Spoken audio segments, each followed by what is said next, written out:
argumenti juaj u vërtetua me ndryshimet që bëri Edi Rama së fundmi në qeveri, ku siç e theksua dhe pak më parë, keni theksuar edhe më parë që Edi Rama vërtet ka 83 mandate, por nuk i ka votat, pra në kuptimin e asaj fryme që ndoshta ka krijuar edhe vetë brenda radhës së Partisë Socialiste.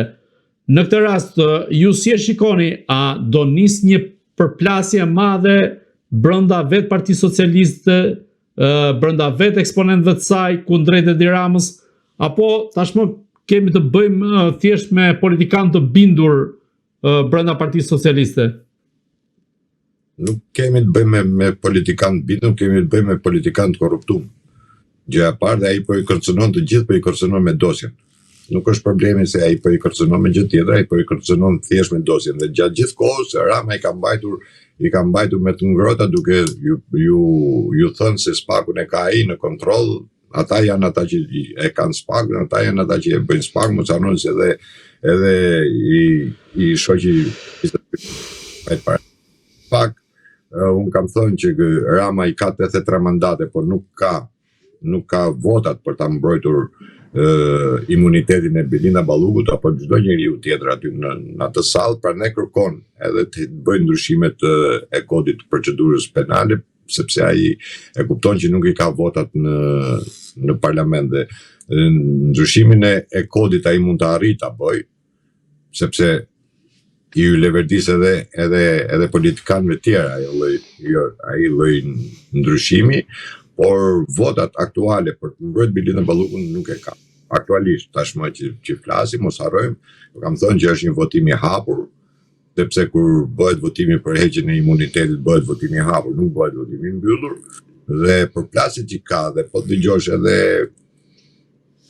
atë fjalën e Spiropalit, që ishte vërtet ishte edhe ajo përdori atë kërcënimin, se jam sukta tashmë që kërcënojnë apo të hedhin me kode ato mesazhet e tyre, kur tha që nuk ma pret do të karrierën, se unë jam ajo që jam e kam marrë vetë këtë karrierë, e kuptoj, dhe vërtet më hoqi nga ministja, apo ma pret do të karrierën politike. Domethënë, edhe kjo ishte një shpërthim i Eliza Spiropalit në mënyrë të frenuar patjetër, se ja shkruaj gjafa këto lloj raportesh këty, nëse ata s'dinë gjë vet, po ka rëndësi.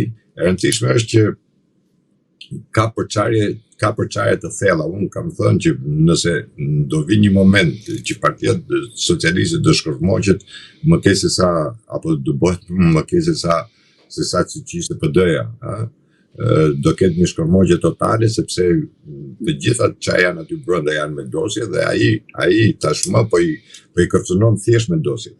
Rama të gjithë kërcënimin që ka shi deputet dhe ka thjesht me dosje. Po a do jenë në gjendje këta persona, unë e kam thënë edhe prapë them, që para ambasadës amerikane apo të dërguar të Europës apo të vetë spakët që do jenë pranishëm në sallë, a do jenë zotë këta ta ngrenë karton të ta marrin përsi për këtë lloj barre, duke pas parasysh edhe votimin që u bë i fundit, në ligjin i fundit që u bë në parlament, kur mori vetëm 67 vota, Rama mori vetëm 67 vota në atë ligj, dhe Niko Peleshi pastaj bëri atë lojën sikur nuk e kishin kuptuar mirë, si nuk e kishin bërë mirë, por do të thotë që ai ligj nuk u kalua pikërisht sepse Rama nuk i bëri dot votat.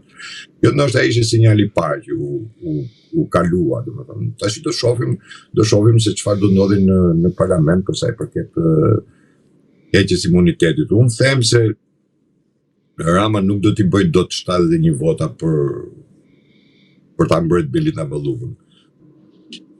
Nuk di sa do jemi sakt në këtë pikë, po gjithmonë jam shtet me këtë teori që Rama ka 83 mandate, por nuk ka votat për të mbrojtur Belindën në sallë të parlamentit. Dhe ai pranoi ka shtyr gjatë gjithë kohës, e ka shtyr, ai madje ka kërkuar që të kalote edhe 3 muaj si afati 3 muajor, që të rrëzohesh ai kërkesa e spakut në mënyrë automatike, në mënyrë të hershme, domethënë.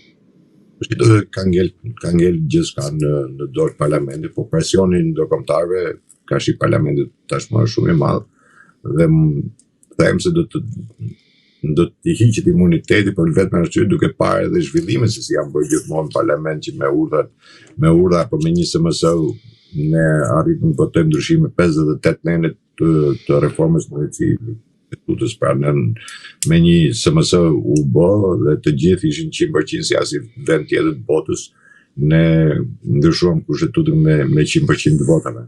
Kështu që kam bindjes do shpërthej në ky do jetë momenti që do shpërthejnë grupet brenda Partisë Socialiste.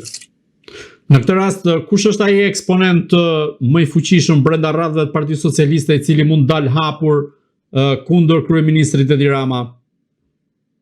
Nëse do ta shihni dhe fjalimin që majti Rama në grupin parlamentar, të letë të nënkuptoj apo e thamë në kuptimin Fatmir Xhafa është ai që komandon të gjitha grupin tjetër, anti-Ram themi, është Fatmir Xhafa ai që komandon. Dhe thash, po ta shihni në fjalimin e tij, ai e përdori atë fjalën që dikur ishin reformat dhe ishin për reformën drejtësi, ata që bën reformë tash janë kundra, tash këtë i dha sinjalet, kush e dëgjoi më vonë, i dha sinjalet që të gjitha bishin mbi Fatmir Xhafa. Dhe Fatmir Xhafa ka qenë gjithmonë pjesë e Erion Velis, kështu që nuk ka një gjë të re në të mes. Sepse Fatmir Xhafa është ai që ka investuar te Erion Velia dhe që e ka marrë Erion Velin. Po sa i përket largimit të ministrit të mbrojtjes Piro Vëngu, mendonin se ka një prapaskenë në këtë rast kundrejt shkarkimit të tij pasi aludohet se shkarkimi i tij ka ardhur për të parandaluar një lloj arrestimi, po themi në detyrë, po themi në thonjza ndaj Vëngut lidhur me aferën e Porto Romanos ku së fundmi Spaku ka marrë në duar edhe dosjen e kësaj afere. Unë jo më kot ju kam thënë që Porti Durrësit i ka haj kokën e gjithë, por përsa e përket Piro Vëngut, ka pas shumë dyshime të Piro Vëngut dhe një nga presionet kanë qenë të NATO-s, nuk kanë qenë të askujt tjetër përveç të NATO-s, se thash ka pres sigurinë e NATO-s përsa e përket portit të Durrësit, sepse është porti është pika nyje në mesdhe përsa e përket mesdheut flasim, dhe porti i Durrësit është porti më i vjetër, porti i cili ka pasur gjithmonë ardhje të anijeve të NATO-s apo të Shtetit Bashkuar të Amerikës, pra është një port i cili njihesh mjaft mirë dhe po të hapni dhe të shikoni tek faqja e NATO-s, nuk e njeh NATO, nuk e njeh Porto Romano, por njeh portin e Durrësit. Nuk e ka të hequr portin e Durrësit dhe të vendosit Porto Romano, por ka gjithmonë vetëm portin e Durrësit. Kështu që Piro Vëngu ka qenë drejtor i portit të Durrësit, mirë po lidhje që Piro Vëngu ka me Greqinë, apo mos harroni se është ndaluar dhe një nga gjenetarët më të lartë të NATO-s në Greqi, i cili ka dhënë gjithë informacionet rusëve dhe kinezëve. Dhe unë kam thënë që Rama është i lidhur me agjenturën kineze më tepër se sa me agjenturën. Zoti Merkoçi, ditën e sotme Edi Rama mblodhi qeverinë, pra së bashku me ministrat e ri, po ku natyrshëm mungonte Belinda Balluku, por ajo që u vë re ishte mungesa e Elisës Spiropalit dhe Piro Vëngut. Në këtë rast, a ka nisur, po themi, një përçarje mes radhëve të besuarve të Edi Ramës, pra dikur përmendim këtu Elisa Spiropalin, dhe çfarë do të thotë për vetë Edi Ramën ky ndryshim në radhët e qeverisë, apo shkon Edi Rama drejt fundit tij, pra pavarësisht se po shtrëngon dhëmbët, në fund të fundit do të shkojë të përballet me drejtsinë? Rama e pare herë që nuk ka misi dhe nuk ka shok. Rama nuk ka shok. Nuk ka majtë një herë shok. Gjithë jetën e tij. Paktën e njoh që fëmijë dhe e di shumë. Ndërtimi i dhe ai është kjo është taktik. Rama të gjithë i ka përdorur dhe i ka hedhur. Aktuar i ka marrë, i ka përdor, i ka edhe i ka bërë, i ka mbajt njëri. Në tjetër i nuk ka mbajt njëri. Por ajo që është më kryesorja duhet të një gjë që Rama nuk i shpëton të drejtësisë, pavarësisht nga lëvizjet që ka bërë. Po unë jo pa qëllim kam thënë që Rama ta vjedhë, sikur do e bëj bukur, do e bëj në shtëpi apo do e bëj në. Rama është i akuzuar në për jo vetëm për çështje politike, por ato ani dhe për lidhje me agjenturë. Domos në atë krizën e cila është vetë në lojë, pasi ka ndërtuar një cila u bën në Frankfurt në Amerikë. Dhe është i protagonisti kryesor, dhe Rama duhet të përgjigjet dhe të gjitha këto bëhen pikërisht në momentet tashmë që unë pata thënë që Amerika po përdor një stil tjetër tek Rama, jo atë stilin e Maduros që shkoi e arrestoi atje dhe po përdor një stil tjetër atë të zhveshjes politike të tillë dhe Rama ne ka zhvesh gjatë gjithë kësaj kohe e ka zhveshur në sytë e popullit shqiptar pak.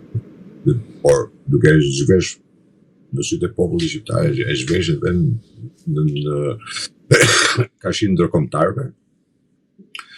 Dhe Rama tashmë ka ngel themi si ai peshku pa ujë, sepse është tharë rezervuari. Të gjithë këta që Rama i vendos, i heqe, i bën, i vendos, nuk kanë në një peshë politike të madhe të cilët mundet që Rama të mbaj, sepse kur ti je një lider, gjëja më kryesore është paneli që ke.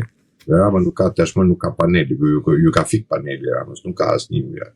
Filloi me Angela Gaçin, që largohet nga detyra, ikën domethënë, ka 2 muaj që nuk është dhe ai u kujtu masi muaj e gjysmë thonë që më solli dorëheqje.